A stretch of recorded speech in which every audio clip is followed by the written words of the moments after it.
Sim, vocês pensaram. No fundo da alma. Agora ela não volta mais. Conseguimos, depois de 53 anos de palestra, nos livrar dela. Meus amigos, mas as viagens coincidiram com as duas últimas datas, maio e junho, num sábado à noite. Ora, em cada encontro, em qualquer lugar do Brasil, oradores do Brasil todo se encontram para o trabalho. Não é Maíse que vai ter que dizer, não, tem que mudar a data porque os meninos de sábado não podem viver sem mim. Não. Mas agora não tem mais viagem no primeiro sábado. Até as pedras da rua da Boca do Mato já sabem que sábado, primeiro sábado de todo mês, há 49 anos, estamos juntos. Fez agora em julho 49 anos que os amigos espirituais que dirigem essa casa fizeram um convite para mim, para estar aqui durante 20 anos, todo sábado. Graças a Deus, vocês jovens não pegaram essa etapa. Era todo sábado, Maíse. Por 20 anos, de 76 a 96, foi assim. Claro que outros oradores muito mais capacitados foram chegando e então fomos dividindo a tarefa. Hoje, o primeiro sábado, é o nosso encontro. Eu sou a oradora mais antiga da casa, não é, Flaviana? Antiga no bom sentido. Antes que vocês pensem como ela está conservada. Mas a verdade, meus amigos, é que estamos juntos de novo e hoje o tema sugerido pelos espíritos amigos é laços invisíveis. Infelizmente, eu uso óculos, o que não acontecia antigamente. Outro dia alguém me disse, não fala essa palavra antigamente. Eu disse, gente, eu sou de antigamente. Eu vinha com minha amiga Simone e meu amigo Pedro pelo caminho, lembrando que eu, quando pequena, andava de bonde no Rio de Janeiro. E a minha avó, mãe do meu pai, sabia o quanto eu gostava de andar de bonde. Sem nenhum lugar para ir, ela pegava a minha irmã e ficava andando de bonde pela cidade. Essas lembranças queridas, porque naquela época, os homens, depois de tirar o chapéu para cumprimentá-la, a ajudavam a subir com duas netas pequenas no bonde. Graças a Deus, ela desencarnou há 32 anos. Viveu até quase os 90. Hoje, talvez ela não encontrasse... Aliás, homem de chapéu ela não encontraria mais. Mas alguém que a ajudasse a subir num ônibus, por exemplo, talvez fosse complicado. Além de usar óculos, eu tenho aqui algumas anotações, porque eu não queria esquecer de comentar com vocês aquilo que os amigos espirituais pediram que comentássemos. E por quê? Porque vocês sabem que não só para os encarnados, mas para 10 vezes o número de desencarnados que estão presentes, a palestra, toda a palestra, não só as palestras de sábado, são feitas nessa casa. Nós temos o privilégio de estarmos sob a tutela, sobre o teto de uma casa dirigida por Adolfo Bezerra de Menezes. Então, tudo que a espiritualidade programa é rigorosamente colocado por ela mesma. O acaso não existe. Então, acredito que muitos de nós nos sintamos sintonizados com o tema da noite e, principalmente, os nossos irmãos desencarnados presentes, muitos deles saudosos da vida da Terra, planejando um retorno para uma próxima existência certamente mais feliz do que as anteriores. Nós, por nossa vez, que estamos ainda no corpo, precisamos ter toda a consciência de que estamos aqui para mudar para melhor, a nós mesmos, a vida em torno de nós e tudo aquilo que nós pudermos realmente modificar. Lembramos de Jesus, o amigo incondicional das nossas almas, como dizia Divaldo Franco. Ele criou laços absolutamente eternos, porque já os tinha. Era o governador da Terra, desde que ela era uma bola de fogo no espaço ainda. E ele vem, torna-se homem, com pai, com mãe, para, em princípio, buscar os discípulos e recriar laços que não tinham começado aqui, mas no mundo espiritual. Os espíritos contam uma história através da mediunidade do Chico. Muito tempo antes de mergulhar no corpo, como Jesus, essa alma extraordinária reuniu todos aqueles que seriam os seus primeiros seguidores quando ele aqui estivesse. E, é claro, entre eles estavam aqueles que seriam seus discípulos, aqueles que seriam seus continuadores depois da sua partida. E a pequena história, contada pelos espíritos através do Chico, diz que, ao final da reunião, arrebatados, porque todos viriam à Terra, porque viveriam esse momento magnífico de criar laços com essa alma perfeita que era o Cristo. Arrebatado, mais do que os outros, alguém disse ao final da reunião: Senhor, de todos os que te seguirem, eu serei o mais fiel. Era Judas. E não por acaso os espíritos contam essa história através do Chico há muitos anos atrás. Talvez para que façamos uma relação daquilo que nós pretendíamos quando mergulhamos no corpo e aquilo que nós estamos conseguindo ser. Mas essa relação com os discípulos foi bem-aventurada, porque eles perceberam muito, assim, meio confusamente, que aquela pessoa era totalmente especial. E quando Jesus se aproxima da praia e fala a Tiago e Pedro pela primeira vez, ele propõe: vem, eu vos farei pescadores de homens. E eles eram humildes pescadores, por sinal, Pedro num mau humor incrível, porque não tinha naquele dia pescado um só peixe. Com o povo, obviamente, Jesus tem um laço imediato, porque as almas sedentas, carentes, escravizadas por Roma, procuram a palavra de Jesus. Procuram o seu próprio interesse, muitas delas enfermas. Aquele homem, aparentemente, curava e dizia sempre: vai, não peques mais, para que não te aconteça coisa pior. E por isso os amigos espirituais lembram que muitos ficaram doentes novamente, porque, curados por Jesus, ao perceber que a saúde física retomava, eles correram para os seus antigos vícios.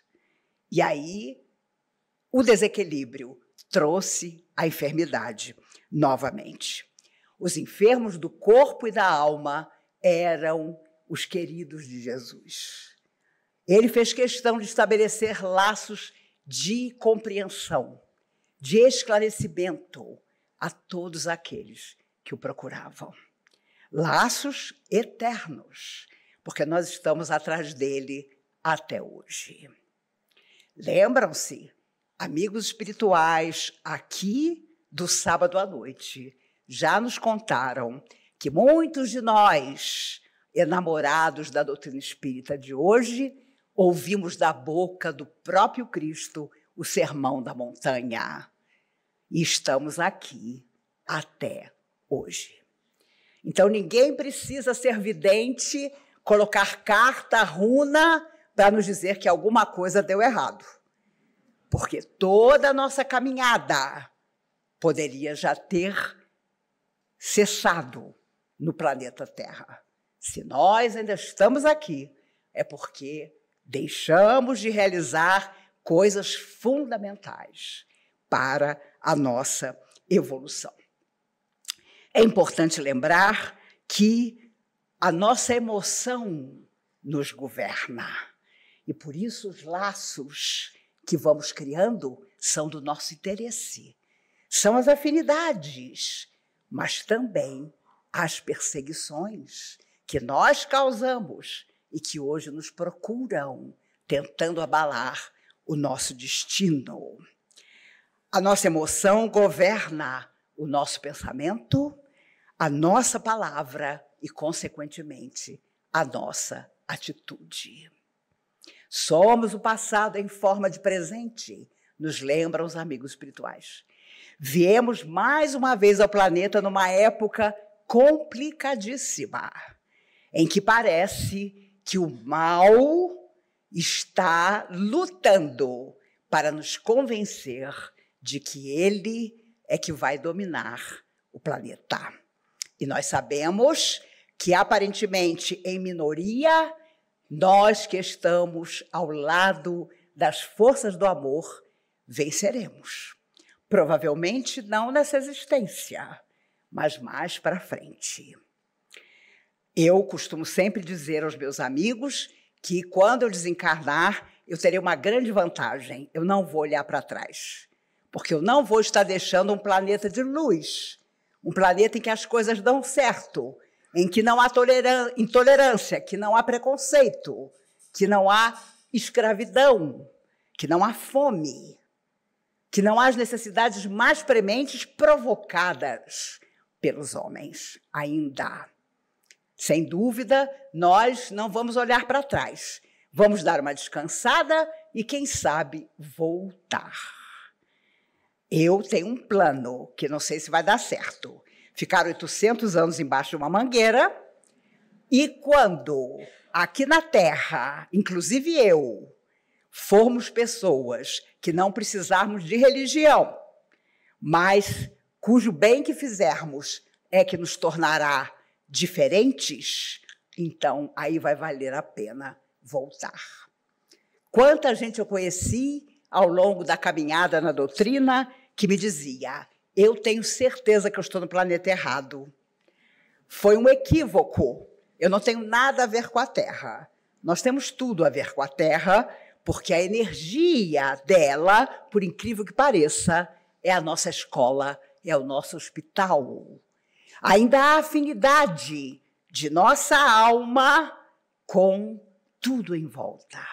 E por isso ela é sempre para onde nós voltamos.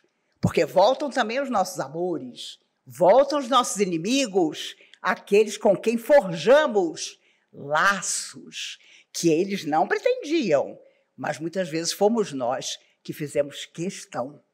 E aí, claro, permanece o vínculo, difícil de ser desligado, porque é preciso amor, luz, bênção para trocar de sintonia. Quando nós pleiteamos voltar à Terra, vocês sabem, fomos os reis da promessa. Fizemos uma lista de tudo que nós íamos fazer aqui.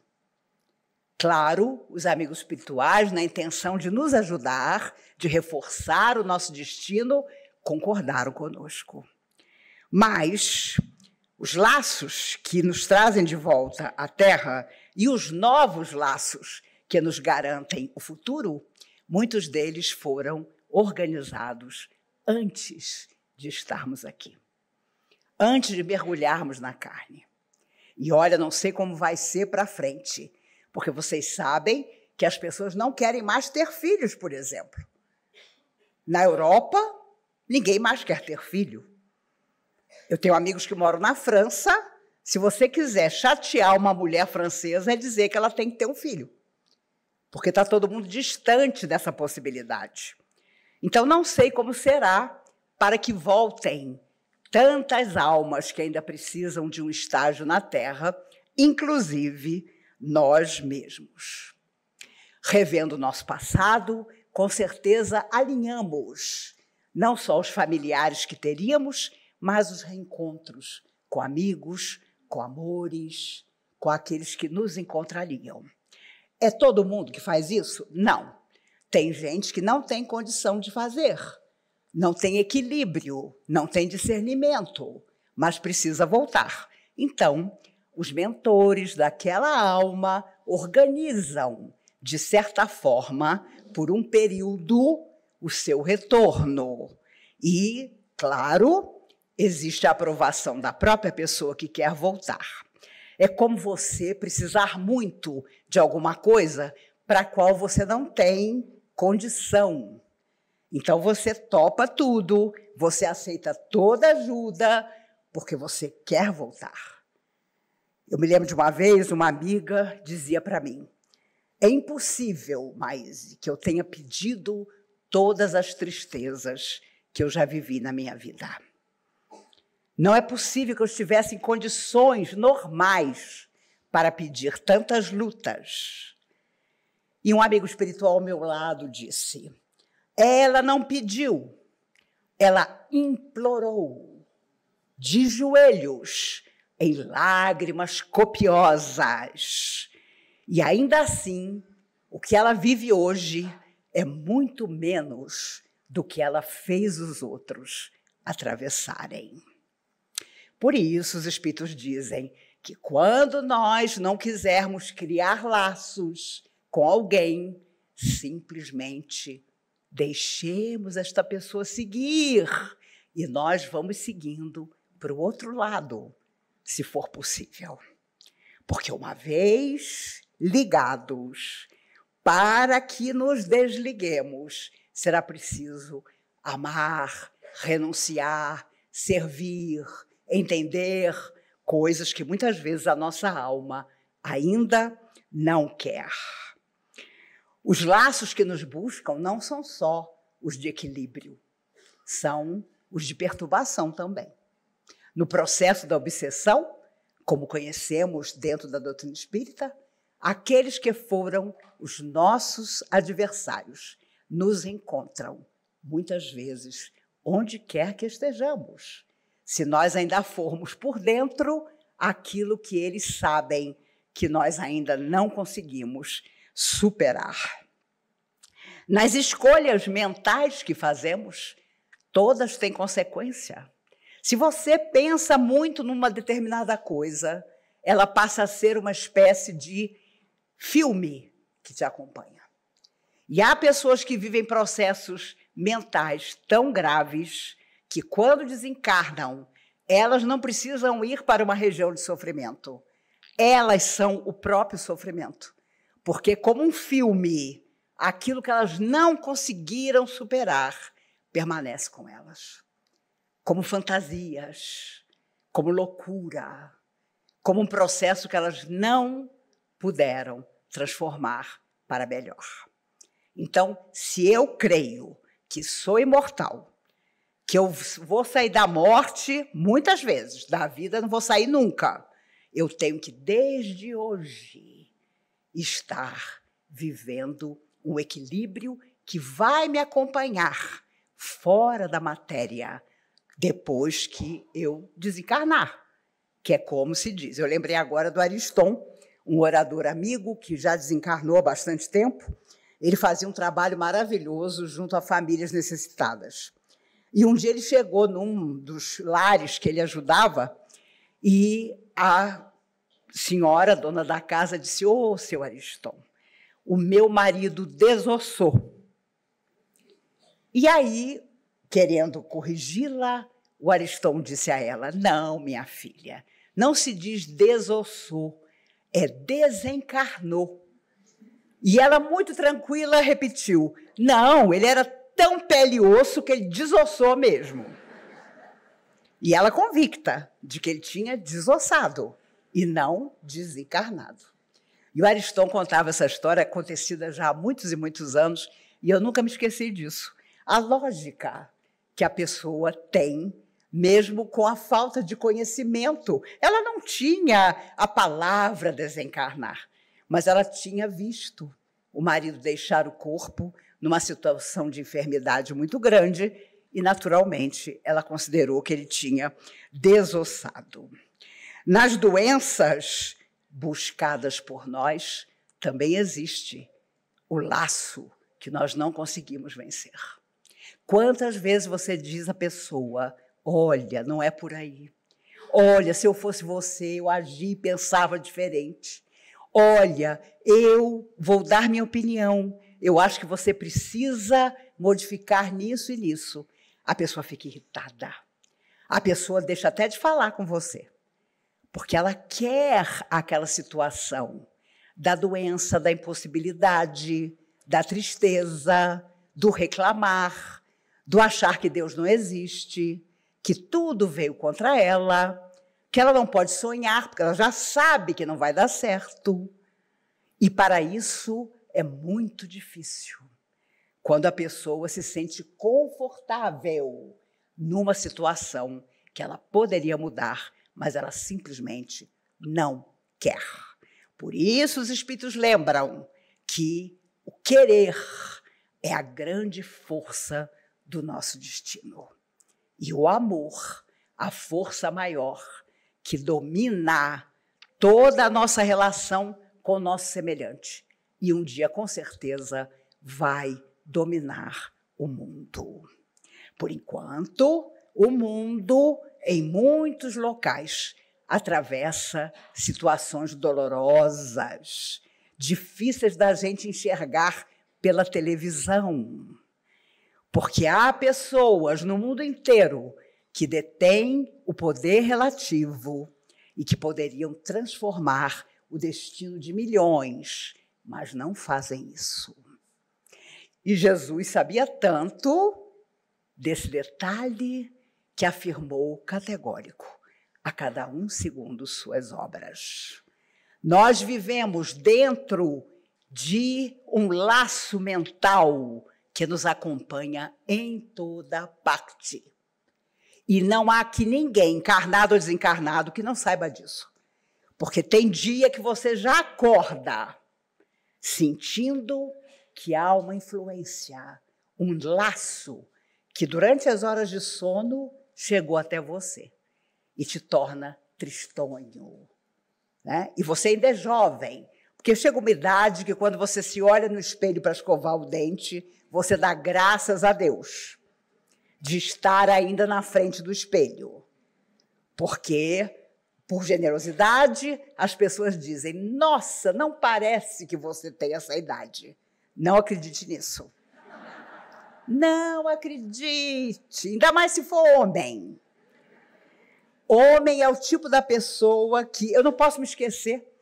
Há mais de 10 anos, eu perdi 50 quilos num processo de tratamento que um médico argentino trouxe para o Brasil. Em 1 ano e 4 meses, eu perdi 50 quilos. Maravilhoso. Mas os homens também faziam parte da equipe que estava lá para perder peso. Com luta, a gente dizia na hora da terapia: acabei de saber na balança que eu perdi 6 quilos. A outra, perdi 7. E quando o primeiro homem abria a boca, dizia: estou contrariado, só perdi 18. Você tinha vontade de matar, literalmente, a pessoa.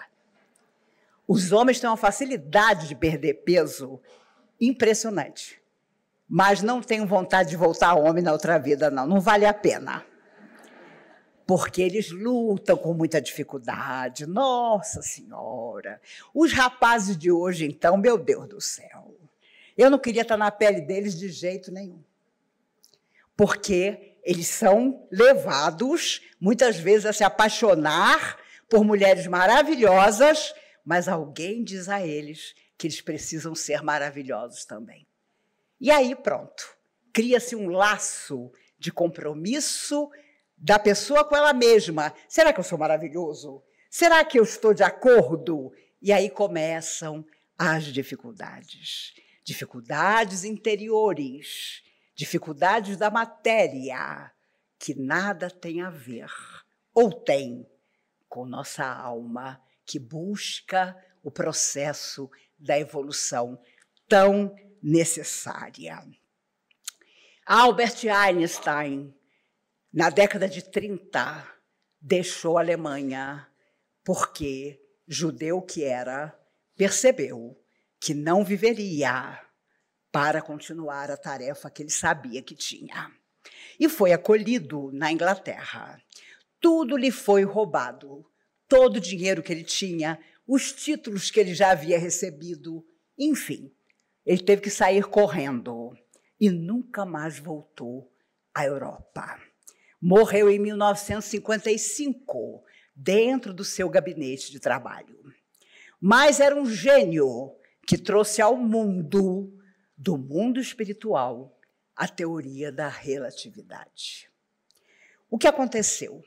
Ele, Einstein, tinha medo de que os alemães já estivessem, antes mesmo da Segunda Guerra começar, desenvolvido, usando a teoria da relatividade, um início de bomba atômica.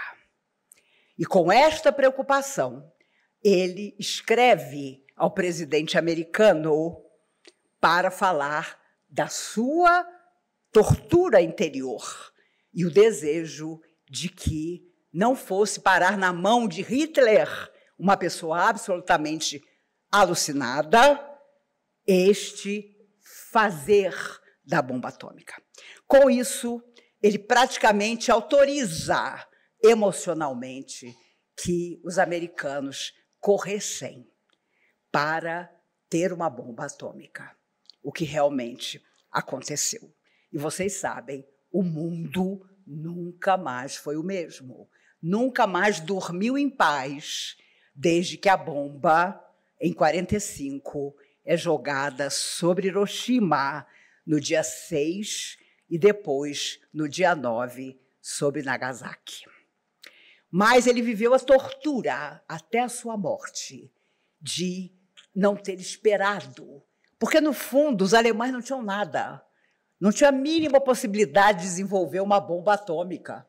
Mas ele, Einstein, nunca se perdoou, porque ele acreditou que os alemães fariam a bomba e resolveu ajudar que os americanos a fizessem. E, claro, quem esteve envolvido na bomba atômica não conseguiu viver em paz até o último dia da sua vida, embora se soubesse que, se não fosse a bomba, estaríamos na Segunda Guerra Mundial, provavelmente até hoje. Quando Danton, Marat e Robespierre, indignados com Luís XV, começam a pensar que o povo deveria tomar a Bastilha, o mundo nunca mais seria o mesmo. Eles criaram entre eles laços de emoção para que, enfim, tudo mudasse. Mas o que eles não contavam é que depois da Bastilha tomada, eles se tornariam ainda mais cruéis do que os Luíses de França. E, claro, um começou a brigar com o outro. Os laços de esperança, de afeto, de mudança, se tornaram de egoísmo, de loucura, de vontade de ter o poder apenas para si. No filme Danton, Gérard Depardieu faz o papel de Danton. E há uma cena incrível, quando ele está na carroça, já indo para a guilhotina. Robespierre está atrás de uma cortina, onde morava no andar de cima de uma água furtada. E ele, Danton, sabia que Robespierre estava ali, olhando, vendo que ele ia embora para morrer. E ele ergue o rosto e diz para a janela aparentemente vazia: hoje sou eu, amanhã serás tu. E não deu outra. 3 anos depois, Robespierre perde a cabeça na guilhotina e a Revolução Francesa, então, termina. Mas os laços que essas almas criaram entre si mudou o mundo. Até hoje, a Revolução Francesa é uma referência de mudança, porque os Luíses não detiveram mais o poder. Mas depois aparece Napoleão. E Napoleão tinha uma tarefa espiritual profunda que ele não conseguiu cumprir. E na solidão de Santa Helena, devorado por um câncer de estômago, ele reviu em pensamento todo o seu destino e entendeu que os laços que ele deveria ter formado não eram os da guerra, mas os da compreensão e da evolução para todo mundo. Então, eu estou falando tudo isso porque eu tenho certeza que para nós encarnados, o que os espíritos amigos pretendem é que nossa vida seja transformada. Que nós, na nossa hora final na Terra, olhando para trás, não tenhamos os remorsos que já nos infelicitaram em vidas anteriores. Nós possamos, com carinho, olhar para o que fizemos e até pelo que não conseguimos fazer, para realmente, talvez pela primeira vez, em muitas existências, deixar o corpo com relativa paz. E para aqueles que estão fora da matéria presentes, tenho certeza que a mensagem é de retorno, é de que haverá a oportunidade de começar tudo de novo, quantas vezes forem necessárias. Porque o poder de hoje, que está na Terra, promove guerra ou paz, dependendo da conveniência. E nós já tivemos conveniência aos montes em nossas vidas. Agora é a hora da verdade. Agora é a hora de dizer, eu posso, eu creio, eu sou um admirador do Cristo e vou viver a minha vida conforme essa alma mais perfeita que já viveu na Terra preceituou. Jesus gostava de falar ao povo dentro da casa de Pedro. Não deve ter sido por acaso. Devia haver um ambiente na casa de Pedro que levava a isso. E, é claro, também haviam aqueles que procuravam o Cristo e não conseguiam chegar perto dele. Lembram-se daquele paralítico que, ao ver que sua cama, onde ele vivia, não conseguiria passar, pede aos amigos que o ergam até o telhado. Os amigos afastam a palha de que o telhado era feito. E, para surpresa de todos, menos de Jesus, aquela cama desce ao meio da sala. E Jesus percebe que aquele paralítico queria de todo jeito ser curado. Ele queria novos laços para a sua existência na Terra. E Jesus o cura. Imagine que momento foi esse. Fazer aquele corpo se energizar de cura pura. E quando o rapaz se ergue, para a surpresa de tantos, Jesus diz, toma a tua cama, segue teu caminho. Ele dá ao rapaz a primeira tarefa, tirar a cama dali e seguir em busca de um destino novo. Quando o homem que trazia a mão seca lhe aponta a mão, Jesus segura a mão e diz, quero que fiques curado. E a mão retorna à saúde. Jesus não lhe dá esmola, Jesus não diz a ele, agora fique tranquilo, não. Faz com que a mão se recupere para que ele pudesse trabalhar. Porque a mão seca infelicitava todo o braço e, com isso, aquele homem não tinha como sustentar a própria vida. Sempre Jesus enlaçando a pessoa que o buscava, mas dizendo, segue, vai em frente, muda, transforma, renova, ama sempre para frente, para frente. Ai de nós se ficarmos apaixonados por alguém que nos diga, fica quieto, não se move, não se ergue, isso não é para você, ninguém pediu sua opinião, e tantas outras frases que as pessoas tentam colocar e nos desanimar. Chico tinha uma família que, obviamente, não entendia a tarefa, mas o povo chegou. Os necessitados vieram e ele se envolveu completamente em auxiliar os outros de toda forma.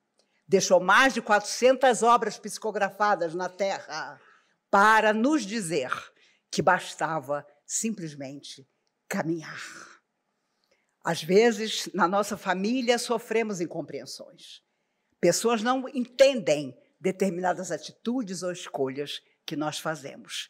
Mesmo assim, seguimos confiantes, porque lá na frente tudo nos será doado. E é claro, aqueles que hoje não entendem nossa atitude de renúncia, de abnegação, passarão a entender. Vocês acham que, por acaso, existe acaso em estarmos aqui? Não. Essa casa foi fundada sob a tutela de Dr. Bezerra de Menezes, quando Dona Irene Carvalho, esposa de seu Mário, foi assistir um comício de Juscelino Kubitschek, então candidato a prefeito. Ela disse a seu Mário, eles eram protestantes, me leve para um sanatório, Mário, porque eu estou vendo uma cidade atrás desse rapaz e ele vai construir essa cidade no dia que ele for presidente. E o seu Mário, com a sabedoria que possuía, disse, não vamos para o sanatório, vamos a Chico Xavier.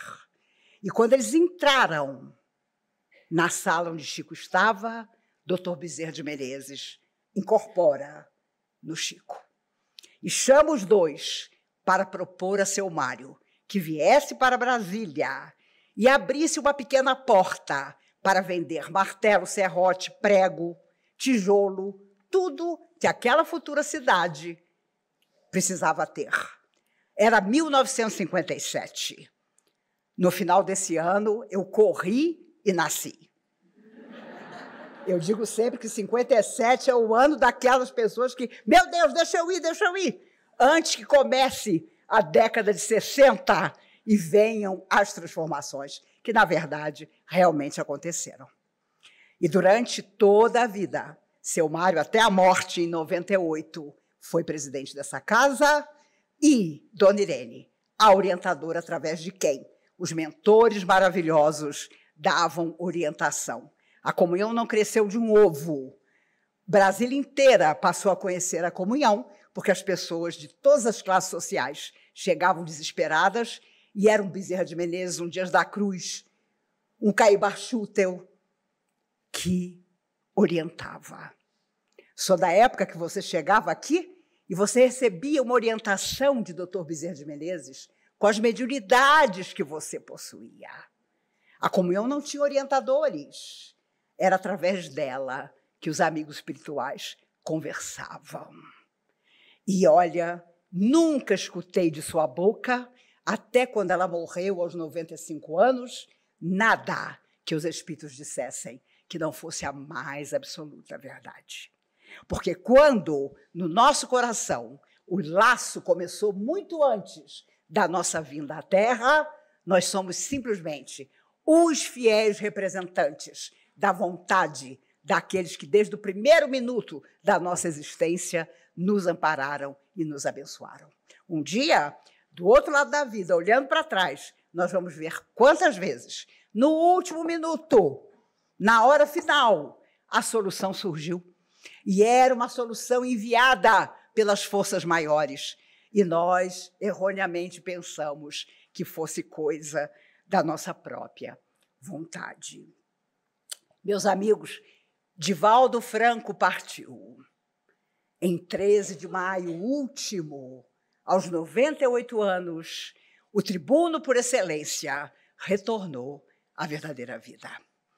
E, confesso a vocês, não lamentei nem por um minuto, porque ele não só esteve pessoalmente, tenho certeza, buscado por sua mentora espiritual, Joana de Ângeles, mas também reencontrou Nilson, o amigo da vida toda, que, com ele, fundou a Mansão do Caminho em 1947 e desencarnou em 2013. E era uma pessoa, conheci Nilson, também estive com o Divaldo várias vezes, mas Nilson era uma pessoa, confesso a vocês, maravilhosa. Ele comentava comigo certa vez, Maíse, se não fosse a nossa protetora, teríamos feito muita coisa errada.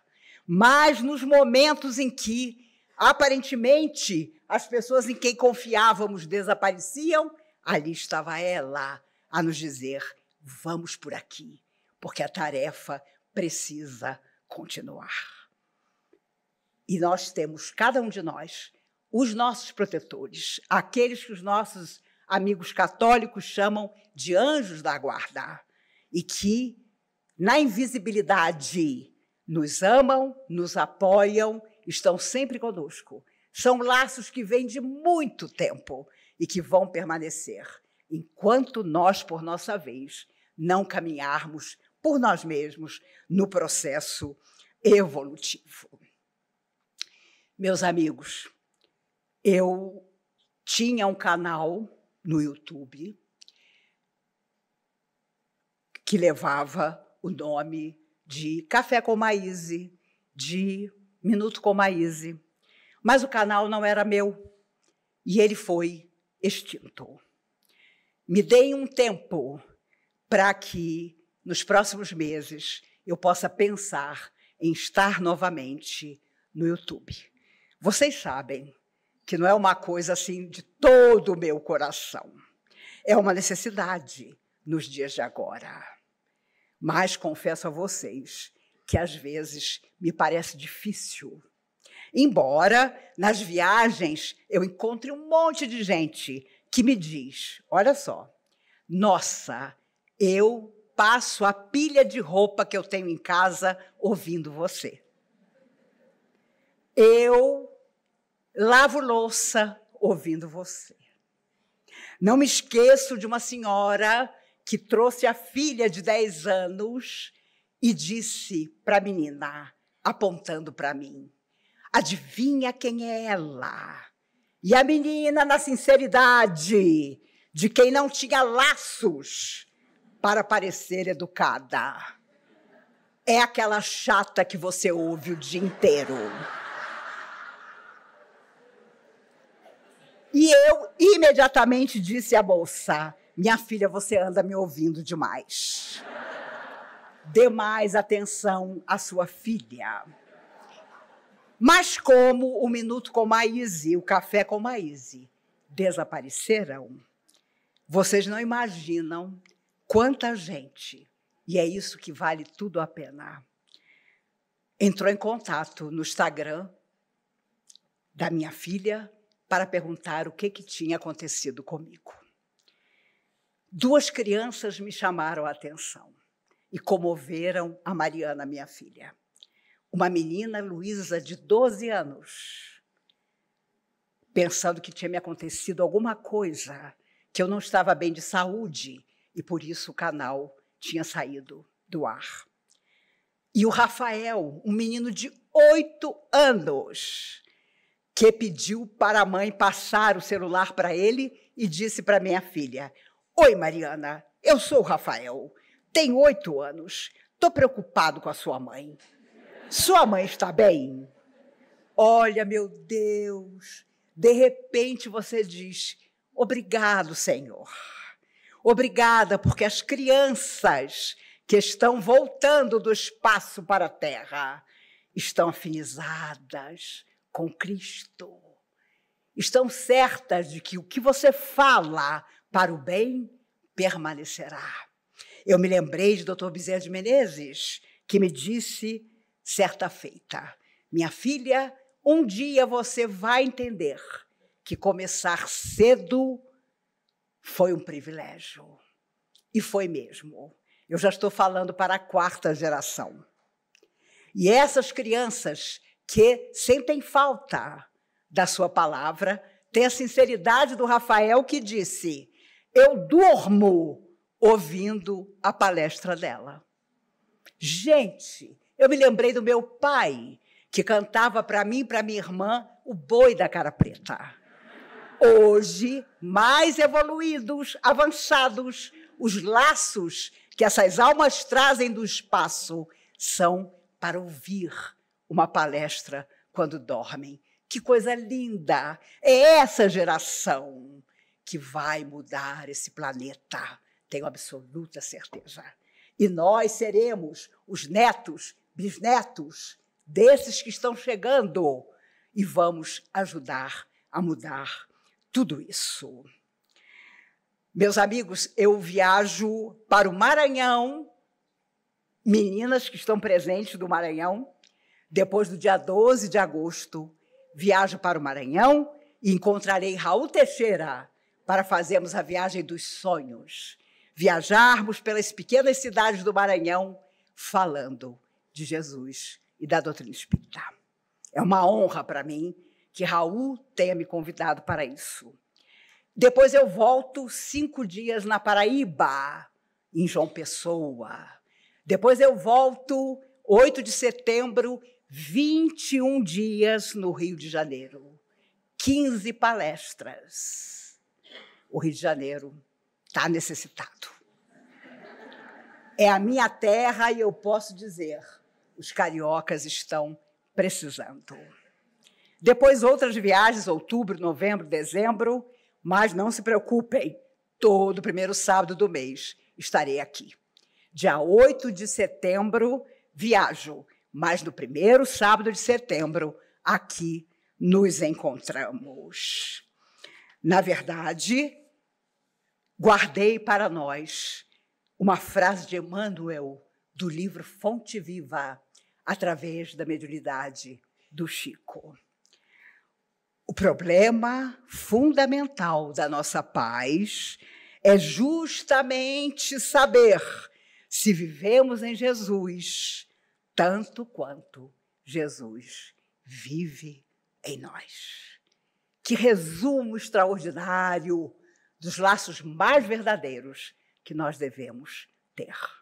Esses laços invisíveis que às vezes nos fazem estar ligados a pessoas que nem têm condições de estabelecer conosco uma vida digna e feliz e prazerosa. São laços que nós devemos observar.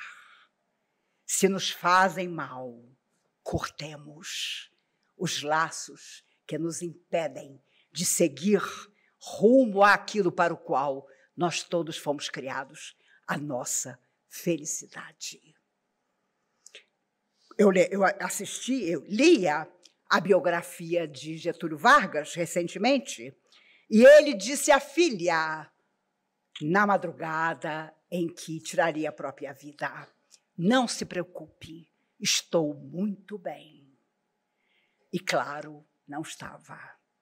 Deixa a carta-testamento. E, quando chegaram as pessoas do Instituto Médico Legal, a filha, Alzira, não queria que o seu corpo fosse examinado, mas, sabiamente, o chefe do IML disse a ela: senhora, precisamos examinar o presidente, porque depois vão dizer que alguém o matou. E ficou comprovado que ele realmente tinha tirado a própria vida. Essa de Queiroz, o grande escritor português, era protetor de Getúlio Vargas, mas não pôde impedir o seu gesto final. E, anos depois, recolhido a um hospital, andando pelo jardim do hospital, Getúlio perguntava: mas de que eu morri? Eu não lembro de ter ficado doente. O tiro no coração havia quebrado o laço de sua alma, havia destruído a sua esperança de simplesmente continuar E é por isso que, enquanto os níveis de suicídio aumentam no mundo inteiro, nós precisamos lutar para que as pessoas não tirem a própria vida, que elas continuem tentando, que elas continuem esperando, acreditando, porque senão não vale realmente a pena viver.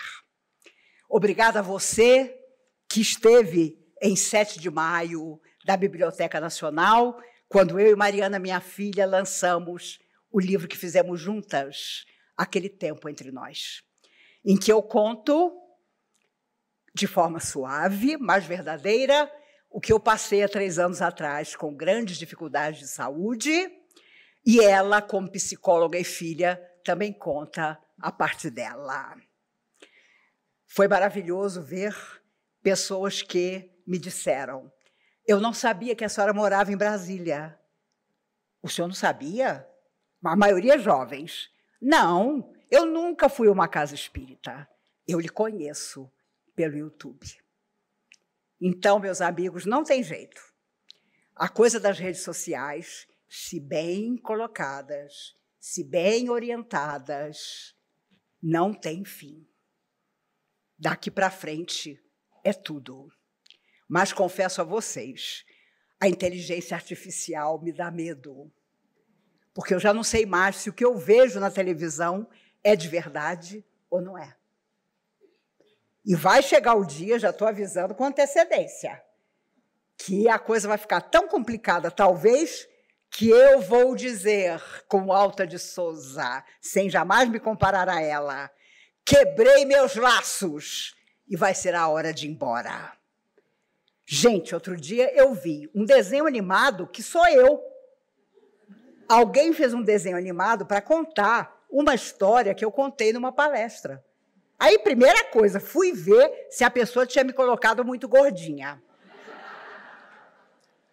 Tá lá o meu braço braçudo, mas até que ele foi respeitoso. Não ficou muito ruim, não. Mas é claro, a partir do momento que você faz uma palestra, que você é uma pessoa que se expõe, tem gente que pega uma frase e coloca.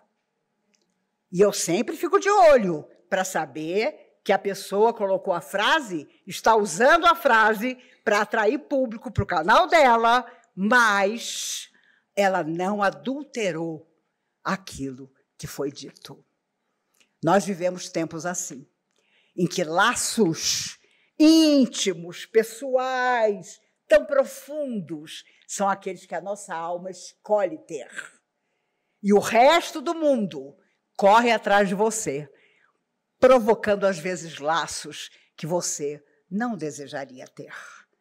Então, tenhamos mais do que nunca, nos dias de agora, o discernimento para todos os dias buscarmos o melhor para nós e para todos aqueles que precisam de nós. Tenho certeza absoluta que no primeiro sábado de setembro, quando nos encontrarmos novamente, tanto eu como vocês estaremos ainda melhores do que estamos hoje.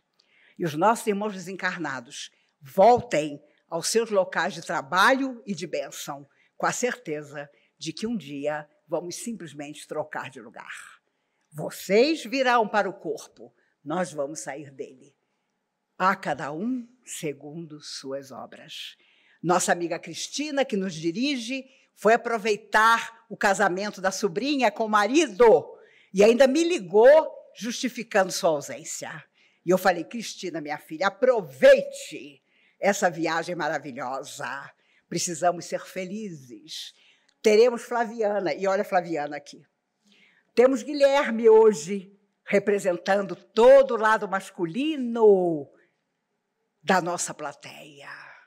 Que possamos simplesmente fazer todo o bem possível e simplesmente também sermos felizes. Jesus nos guarde, nos abençoe nas horas mais problemáticas da nossa vida, que a chama que está dentro de nós e que chamamos Deus ainda prevaleça sobre qualquer dificuldade.